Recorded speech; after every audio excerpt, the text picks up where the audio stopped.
You know that feeling, right? When you're stuck in a mental spiral, and a tiny little worry just balloons into this huge catastrophe. Well, that's overthinking. And in this explainer, we're going to dive into why our brains do this, and more importantly, how we can finally hit the off switch. I mean, does this feel familiar? You're just trying to focus, but your mind is replaying some conversation from yesterday, it's worrying about a deadline that's weeks away, and hey, maybe it's even questioning a life choice you made 10 years ago. It's just so noisy and chaotic and, frankly, exhausting. If you've ever felt this way, you are definitely not alone. So, there's actually a word for this. Psychologists call it rumination. And the most important part of this whole definition is that last phrase, without moving toward a solution, right? That's the real difference between productive problem solving and just spinning your wheels in a thought loop that gets you absolutely nowhere. Okay, so if we're gonna break this cycle, we have to understand what it actually is. Let's take a look inside the mind and see what this overthinking loop really feels like. This is basically the internal soundtrack of overthinking. It's just an endless playlist of what ifs and should haves. What if I fail? Oh, I should have said that other thing. And each one of these thoughts just feeds the next one, creating this downward spiral that feels totally overwhelming and, impossible to get out of. Now, you might think overthinking is some kind of personal flaw, but it's really not. The roots of this habit go deep into our evolutionary history. So let's talk about your brain's ancient, built-in alarm system.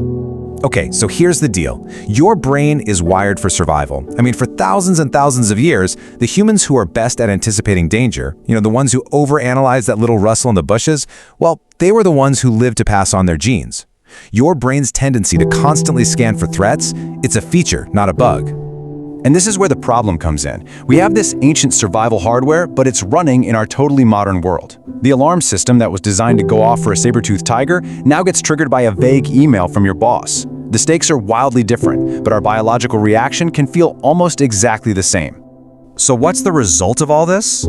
That helpful alarm, the one that's only meant for real emergencies, it just becomes constant background noise. It creates this state of chronic anxiety because our brain really struggles to tell the difference between a real physical threat and a perceived social one. But it's not just our ancient wiring, okay? There's another really powerful psychological driver at play here, and it has everything to do with our deep need for certainty in a world that is, let's be honest, pretty uncertain. When we're ruminating, we're basically trying to think our way out of uncertainty. We kind of trick ourselves into believing that if we just analyze every possible angle, every single outcome, we can stop anything bad from ever happening. It's a misguided attempt to control things that are, in the end, totally uncontrollable. Man, this quote just really hits home, doesn't it? All that mental energy we spend doesn't actually change the future. It just steals our peace right here, today. It's a pretty profound thought, and it's our pivot point. So, what can we actually do about all this? All right, so if our brains are literally hardwired to do this, are we just doomed? Are we stuck? No way. Absolutely not. It's time to get practical and talk about how to actually break the cycle for good. First up, let's talk about what to do right in the moment.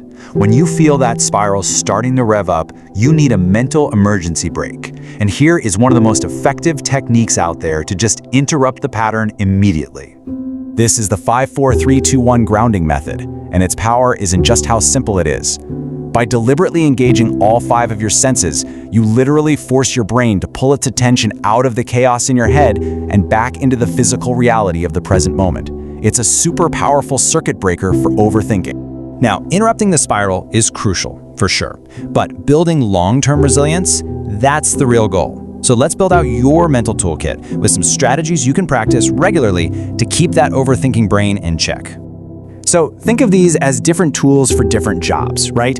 Setting a worry timer is great because it contains the anxiety instead of letting it run your whole day. Physical exercise is amazing for just burning off that nervous energy.